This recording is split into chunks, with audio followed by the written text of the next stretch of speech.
Hello students, welcome to Crack Derma with DrMSD. Myself Dr. Maddineni Srinivas, your dermatology faculty, this wonderful Cerebellum Academy app. So this is the next based question in dermatology. You are able to see the question mentions that a woman is having a painless genital ulcer and there is a painless inguinal lymphadenopathy.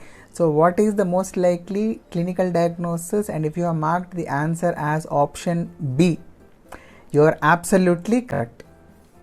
With the announcement of the lengthy questions or clinical based USMLE type of questions are going to come into the trend most likely.